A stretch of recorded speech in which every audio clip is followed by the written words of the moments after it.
देखो क्वेश्चन है 8वां, ठीक है 8वां क्वेश्चन है, कल 7 तक हो चुके थे, ठीक है। अब 8वां क्वेश्चन है दो संख्याओं का योग, दो संख्याएं हैं, ठीक है, उनका योग कितना है 13, दो संख्याओं का योग 13 है तथा उनके वर्गों का योग, देखो दो संख्याओं का योग 13 और उनके वर्गों का योग कितना है 89 माने 89, ठीक है।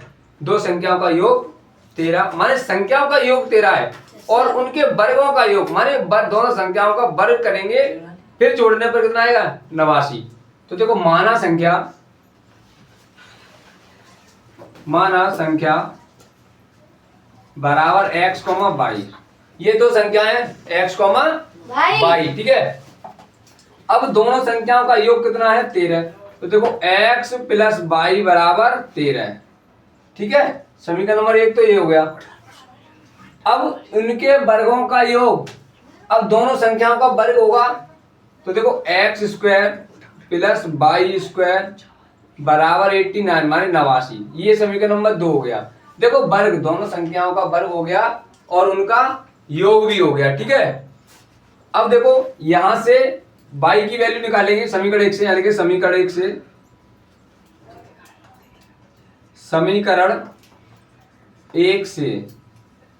यहां से निकालेंगे। देखो x प्लस y बराबर 13, तो y बराबर क्या हो जाएगा 13 माइनस x, ठीक है।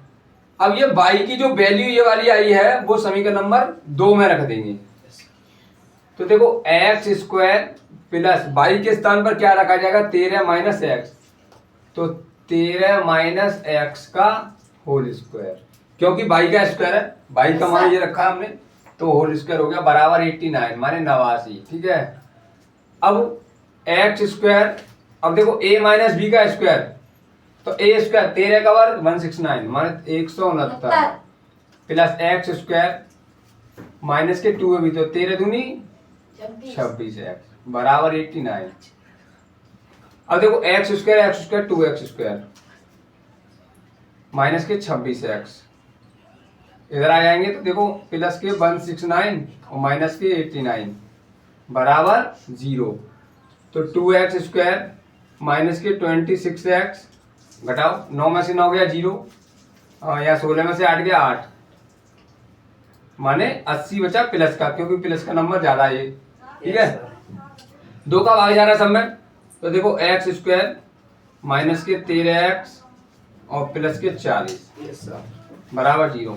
अब 40 के गुणन करने ऐसे करोगे 13 आ जाए, 8 बन 40, 8 और 5 13, तो देखो x स्क्वायर माइनस के 8x और माइनस के 5x प्लस के 40 बराबर 0। यहां से x कॉमन लेंगे तो x बचेगा, x का भाग देंगे 8x में तो x कट जाएगा 8 बचेंगे। यहां से 5 कॉमन लेंगे, क्यों लेंगे 5 कॉमन, क्योंकि 5 का भाग जा रहा है 40 में, इसलिए 5 कॉमन लेंगे, तो यहां बचा x, 5 का भाग देंगे 40 में कितने बचा 8 बार। अब देखो ये दोनों स्टेप समान हो गए, तो एक आ गया x माइनस 8 और एक ब्रैकेट में आ गया x माइनस 5, ठीक है। अब इसको बराबर 0 कर लेंगे, ठीक है।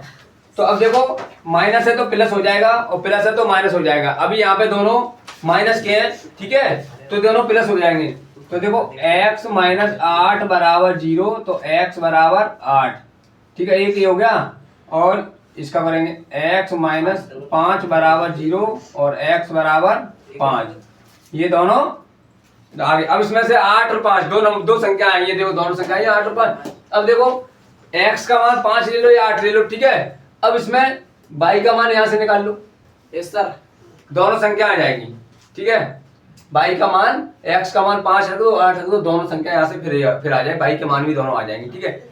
तो देखो x रख लो, तो 8 रखने के बाद तो देखो x प्लस y बराबर 13, तो x के स्थान पे 8 रखो तो प्लस y बराबर 13, उधर जाके 5 आएगा, y बराबर 5, 8 कट जाएंगे उधर जाके 5 हो जाएगा। तो ऐसे इस प्रकार से ये दोनों संख्याएं, ठीक है, निकल आई। अब देखो लेकिन संख्या हम अगर नहीं देता है तो मान लेते हैं एक्स और वाई, ठीक है। तो संख्या दी, उनका योग भी दिया और उनके वर्गों का योग भी दिया था, ठीक है।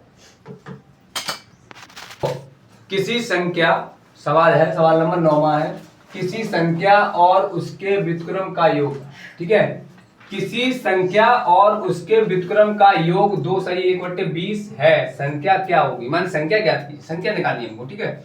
अब किसी संख्या है, मान संख्या तो दी नहीं, ठीक है। किसी संख्या और उसके व्युत्क्रम का योग 2 सही 1/20 है, तो संख्या ज्ञात करनी है हमको, ठीक है। तो देखो माना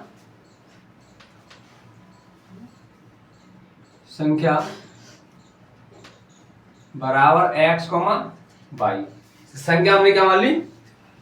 x, y, ठीक है।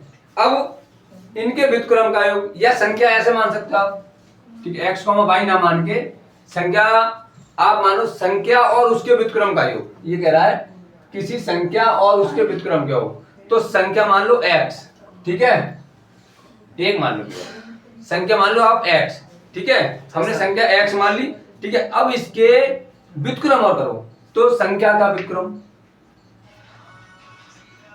संख्या का व्युत्क्रम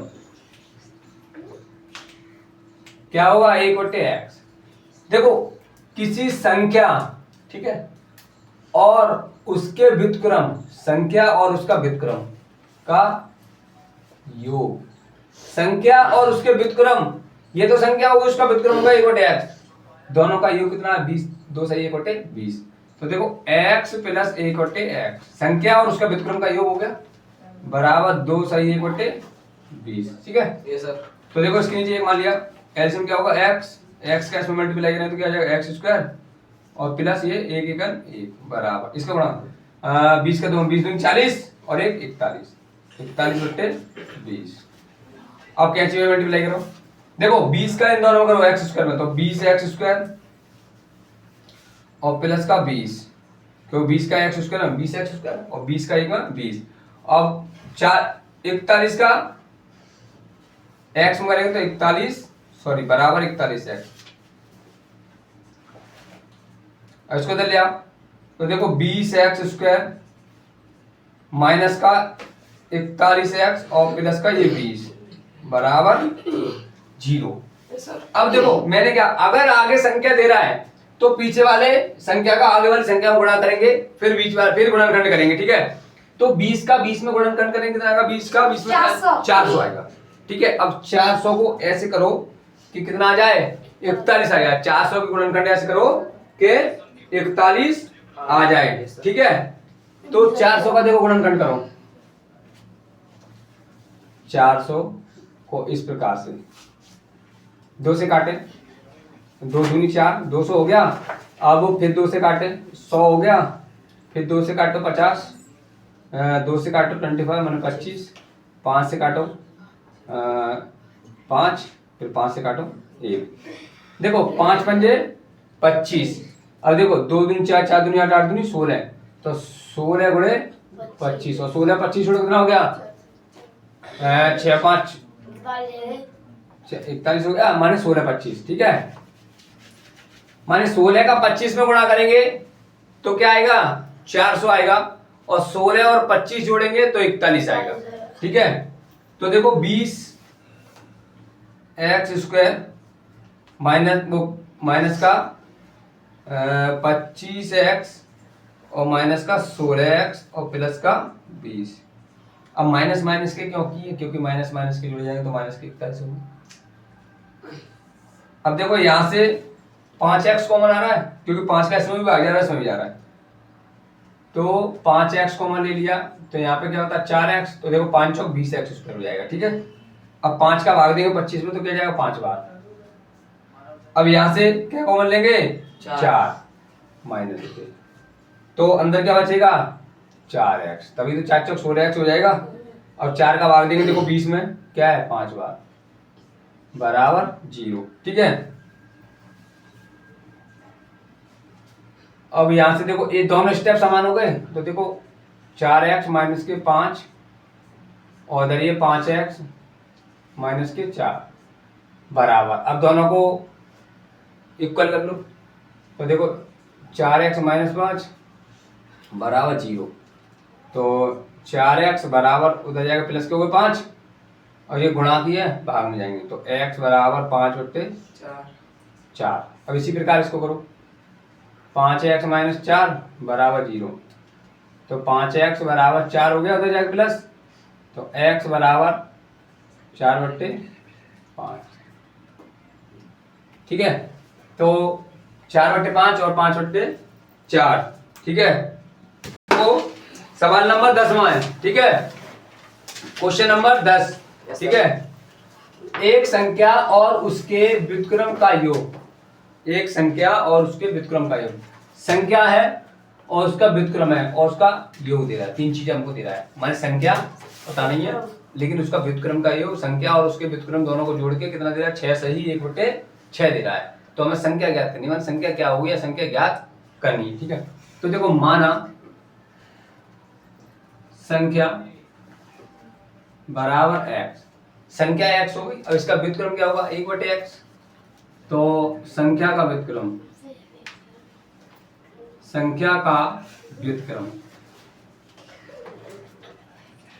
व्युत्क्रम बराबर 1/x। अब संख्या हो गई और संख्या का व्युत्क्रम हो गया। ठीक है अब इनका योग करेंगे। ठीक है तो देखो x प्लस 1/x बराबर कितना है योग 6 सही 1/6। अब देखो इसके नीचे 1 मान लिया एलसीएम x का x में गुणा करेंगे तो x² प्लस 1 का 1 में 1 बराबर इसका गुणा हो 6 36 और 1 जोड़ेंगे कितना हो 37/6। कैंची में मल्टीप्लाई कर देखो 6 का करो x² 6x² और प्लस का 6 बराबर 37x। तो देखो 6x² माइनस का 37x और प्लस का 6 बराबर 0। अब देखो फिर हो गया उसी प्रकार से x 6 का 6 में गुणा करेंगे आगे वाली संख्या में करेंगे तो 6 36। अब 36 के गुणनखंड करो एक 37 आ जाए तो 36 एकम 36 और एक 37। ठीक है तो देखो 6x² minus 36x minus x और प्लस के 6 बराबर 0।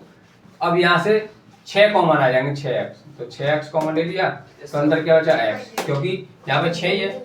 ठीक है तो अब 6 का 36 से भाग देंगे तो 6 बार जाएगा माइनस 1 कॉमन ले लिया यहाँ से तो x माइनस 1 का भाग देंगे 6 में तो माइनस के 6 बराबर 0। तो देखो x माइनस 6 एक स्टेप ये हो गया एक स्टेप ये हो जाएगा 6x माइनस 1 बराबर 0।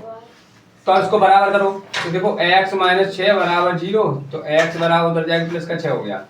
इसको करेंगे तो देखो 6x माइनस 1 बराबर 0 तो 6x बराबर उधर जाएगा प्लस का 1 हो गया। अब ये गुणा में तो भाग में जाएंगे तो x बराबर 1/6। ठीक है दोनों मान हमारे आ गए। संख्या हमारी एक तो 6 आई और एक 1/6। सवाल नंबर 11। ठीक है दो क्रमागत धन पूर्णांकों के वर्गों का योगफल कितना है 221। दो क्रमागत धन पूर्णांक है। ठीक है तो माना दो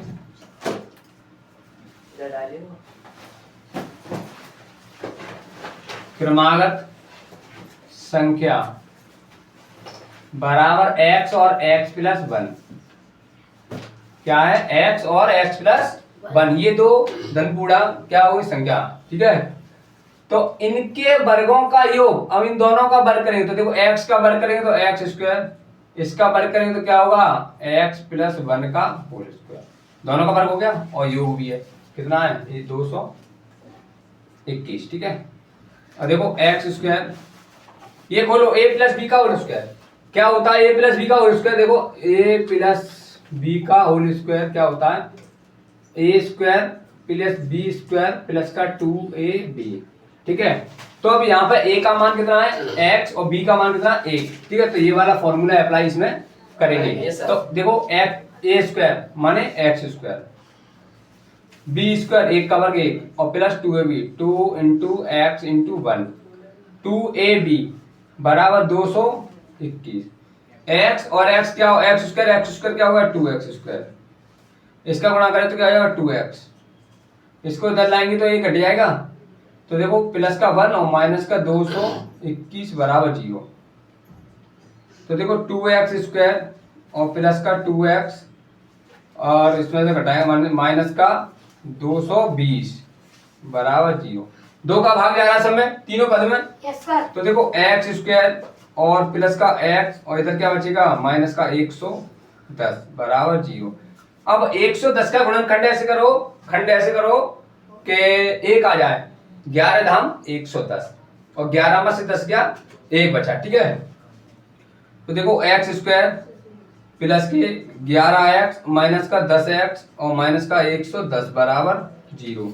तो यहाँ से x कॉमन आ जाएगा, तो x कॉमन आ गया, यहाँ पे 1x बचा और x तो बाहर चला गया तो 11 और इधर माइनस का 10 कॉमन ले लिया क्योंकि माइनस के वो 10 का भाग जा रहा है 110 में, तो 10 कॉमन ले लिया, x बचा अंदर, माइनस माइनस प्लस 10 का 110 में देंगे 11 बार बराबर 0। ये दोनों स्टेप समान हो गए।